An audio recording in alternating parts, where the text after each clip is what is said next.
Siyabingelela emagumbini amane omhlaba.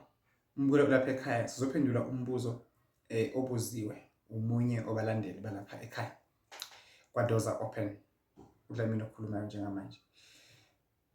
Uma ushonelwe umkhwena wakakho, which means nokhuluma ngomkhwena ukhuluma ngomuntu vele okukhokhele, wakushada, wakulobola.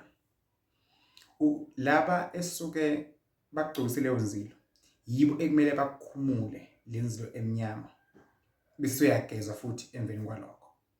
Uma ushonelwe mhlambe i-boyfriend mhlawumbe umuntu wena uzohlala naye isikhathi eside but angenzanga niksi kuwena, kumele ugezwe bakuphi basekhaya kini, umbukelo okhona ekhaya.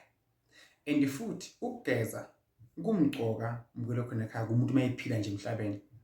Kuyenza kube relationship nomuntu wake waba neshwa mhlambe wakhipha isisu noma uphunyelwa isisu noma wagwaza umuntu washona noma wadubula umuntu. So lokho awukhona ukukwazi ngoba usuke ungekho lo muntu mayenza leyo nto leyo. So mawuphila emhlabeni kumele uzigeza, uzikline ukuze impilo yakho izohamba kahle, ungazigcini amanye amathunzi abanye abantu. So umbukelo khona ekhaya, uma ungazigezi ugcine amathunzi amaningi athi indawo ehlala kuphi la kuwe. Not ayikho into embi okwayenza but zigeze. Once waqala wakhula nje, waba ku relationship noma wathula umsebenzi noma wadrive imoto, wakhula nje umbukelo khona ekhaya.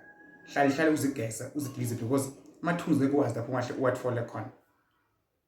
Ungayigibela imoto elasha isidumbu noma kwafela umuntu kuyophakathi wena ungazi.